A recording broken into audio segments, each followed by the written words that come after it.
Halo pemirsa Gajana TV, senang sekali hari ini Dialog Merajut Solusi kembali hadir menyapa Anda. Masih bersama saya Gisela Tahapari dan hari ini spesial saya berada di Unikama, khususnya di Fakultas Peternakan Universitas Kanjuruhan Malang. Dan hari ini juga spesial, saya sudah kedatangan 3 narasumber hari ini yang tentunya sudah sangat berpotensi gitu ya di bidangnya masing-masing. Ada ibu dosen dan ada juga dekan, ada juga Kepala Desa Mendalan Wangi. Saya mau perkenalkan dulu. Yang pertama ada Dr. Insinyur Enike Dwi Kusumawati SPT MPIPM. Beliau selaku Dekan Fakultas Peternakan Unikama. Selamat pagi Ibu. Selamat pagi Mbak Gisel. Boleh disapa dulu pemirsa yang ada di rumah? Iya. Selamat pagi Bapak dan Ibu, rekan-rekan di pemirsa di rumah, di tempat masing-masing. Salam dari kami Fakultas Peternakan Unikama, Universitas PGRI Kanjuruhan Malang. Terima kasih Ibu Enike. Dan di sebelah Ibu Enike ada Dr. Dimas Pratidina Puryastuti Hadiani SPT MP. Beliau merupakan Kaprodi Peternakan Unikama. Selamat pagi Ibu. Pagi Mbak Gisel. Boleh disapa juga Ibu? Selamat pagi pemirsa. Salam kenal, saya Puri Astuti dari Kaprodi Fakultas Peternakan Unikama. Nah, di sebelah saya ternyata ada juga Bapak M. Syaroni SPT. Beliau selaku Kepala Desa Mendalan Wangi. Selamat pagi Bapak. Selamat pagi. Apa kabarnya hari ini? Alhamdulillah baik. Baik, boleh disapa dulu dong pemirsa Gajana TV yang ada di rumah. Selamat pagi pemirsa. Kebetulan saya juga alumni dari Fakultas Peternakan Kanjuruhan, sekaligus juga menjadi kepala desa ya, mulai tahun 2013 sampai sekarang. Terima kasih. Wah, nanti kita akan lihat ya kolaborasi seperti apa yang ada di Desa Mendalan Wangi dengan Fakultas Peternakan ini, ya kan? Dan yang pasti hari ini kita mau semangat semuanya para mahasiswa di sini. Semangat. Kita coba dulu semangatnya FEP Unikama. Jaya, jaya, jaya. Salam dari kandangku. Tepuk tangan dong. Oke ya, nanti kita akan buka sesi tanya jawab juga nanti di akhir segmen gitu ya. Dan kita akan mulai langsung untuk dialog yang pertama ya. Yang pertama kita hari ini, saya mungkin ke Ibu Dekan dulu ya. Nah Ibu Dekan ini kan di dunia peternakan ini yang mau saya tanyakan, mengapa di dunia peternakan ini sekarang masih menjadi sektor yang sangat penting khususnya bagi ketahanan pangan Indonesia di masa depan Ibu? Ya, terima kasih Mbak Gisel. Jadi memang sama seperti yang disampaikan oleh Bapak Menteri dan dunia peternakan saat ini memang kebutuhan daging dan juga protein hewani terus meningkat ya Mbak ya. Dan tentunya target dari pemerintah selain untuk kebutuhan internal Indonesia, tentunya juga targetnya adalah dapat mengekspor produksi peternakan juga ke luar negeri. Dan sehingga itulah motivasi dari pemerintah dan juga kebutuhan tenaga kerja ataupun juga produk-produk peternakan terus bertambah, karena peternakan tidak akan pernah hancur karena itu merupakan sumber pangan nasional dan internasional. Wah, betul sekali, sumber pangan begitu ya, sampai kapanpun ini pasti akan diperlukan gitu ya untuk ketahanan pangan khususnya Indonesia begitu ya. Baik, nah Ibu Puri, Ibu kalau kita lihat sekarang ini mahasiswa peternakan gitu ya, atau generasi muda sekarang mungkin masih banyak yang menganggap bahwa peternakan ini identik dengan pekerjaan tradisional begitu ya Ibu. Nah bagaimana tanggapan Ibu dan seperti apa sih harus mengubah stigma masyarakat ini gitu?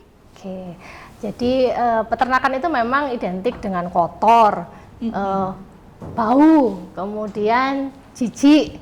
Di tahun-tahun kita kuliah ya Bu Enike, kita itu minoritas karena perempuan, jarang. Tapi sekarang bisa dilihat mahasiswa kita kebanyakan perempuan. Oke. Laki-lakinya juga ada, tetapi yang paling mendominasi adalah perempuan. Nah itu berarti menunjukkan bahwa perempuan juga nggak takut akan kotor, nggak takut akan bau.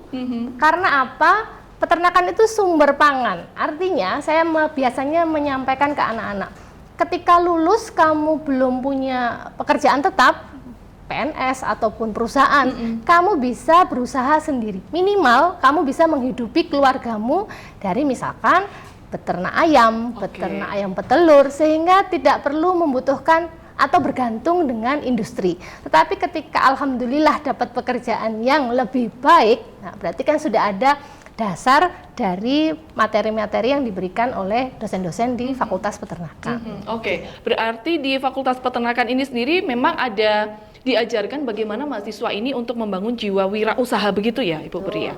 Ada mata kuliah kewirausahaan dan praktek kewirausahaan. Mereka praktek selama 1 semester, bebas, saya bebaskan mau praktek apapun, baik pangan maupun pengolahan limbah.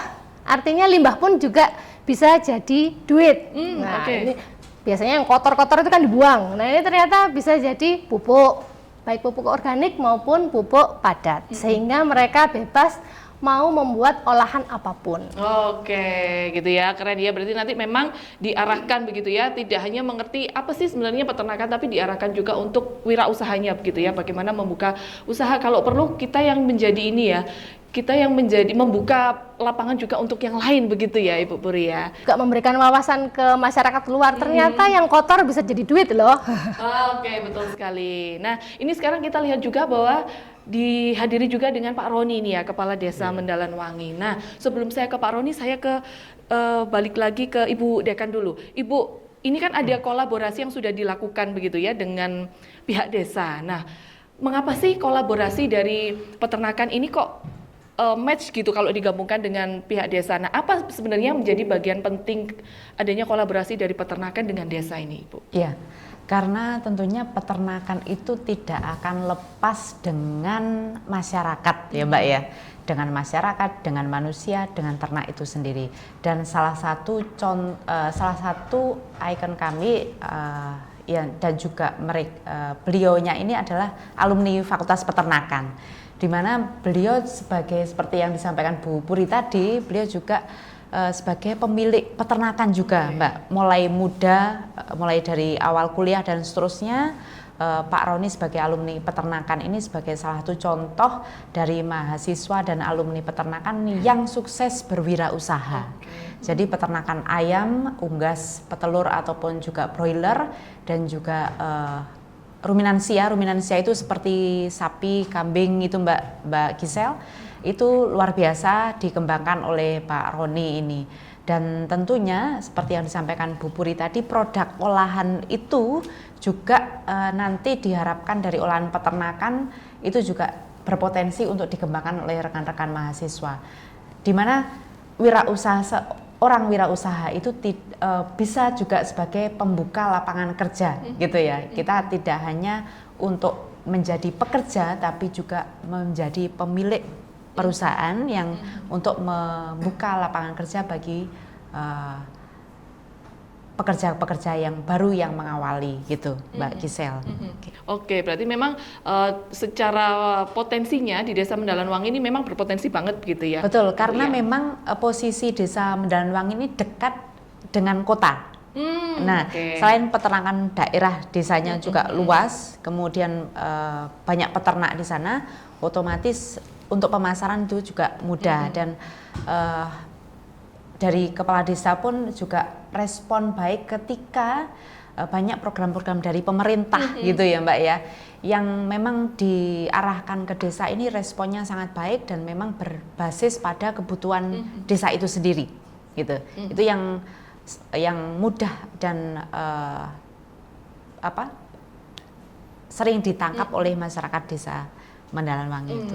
Oke, baik. Langsung saja saya mau tanya langsung ke Pak Roni ini ya Pak Roni ya. Tadi sudah disampaikan dengan Ibu Enike banyak potensinya begitu ya dari Desa Mendalan Wangi. Nah, kalau melihat kondisi sekarang Pak Roni di Desa Mendalan Wangi sendiri, kondisi peternakannya di sana lebih banyak apa yang mendominasi peternakan? Alhamdulillah, mungkin hari ini kita dominasi unggas. Unggas, oke. Baik petelur maupun pedaging.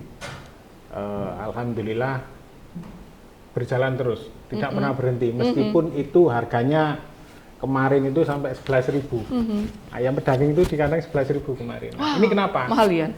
Murah banget. Oh, murah banget. HPP kita aja 20.000 lebih kan. Oke. Gitu. Nah, jadi fenomena ini saya kira bukan fenomena yang langka, artinya untuk dunia perunggasan, karena juga kita didukung oleh MBG waktu itu liburan ya, jadi MBG tutup, akhirnya dampaknya ke sana. Baik telur maupun daging itu turunnya nggak nanggung-nanggung seperti itu. Nah, jadi sebenarnya kita ingat dulu ya, di media sosial itu sering nampak orde baru ya, oleh Presiden kala itu, para raksasa-raksasa peternakan ini tidak boleh bikin kandang kan gitu, harus semuanya diserahkan oleh penduduk atau petani kan gitu. Kenyataannya hari ini, kenapa harganya itu turun ya? Jadi korporasi besar, perusahaan-perusahaan besar, mungkin saya nggak bisa bilang merek ya, ya. Jadi semuanya itu punya kandang. Jadi hulu sampai hilir itu dikuasai mereka. Nah, apalagi hari ini saingan kita itu bukan lagi peternak sana peternak sini, bukan, tapi pemerintah. Ini hari ini mudah-mudahan program itu nyata sehingga pemerintah ini membuat kandang parent stock sekarang, yang nanti akan disalurkan kepada masyarakat, kan seperti itu tujuannya. Hari ini mulai pembangunan ada di wilayah kami, di wilayah Wagir itu di ujung.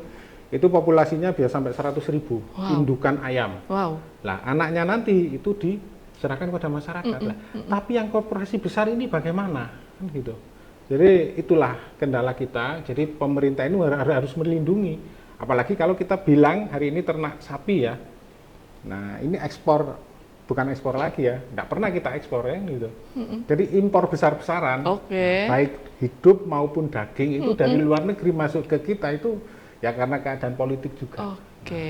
Itu yang berpengaruh sebenarnya. Jadi kondisi politik ini luar biasa. Permasalahan daging, susu, apalagi kemarin kita tahu sampai dibuang ke sungai juga kan. Nah ini sebenarnya kita butuh perlindungan dari pemerintah. Bagaimana kita tidak butuh subsidi sebenarnya. Bagaimana dilindungi kami para peternak rakyat. Seperti itu.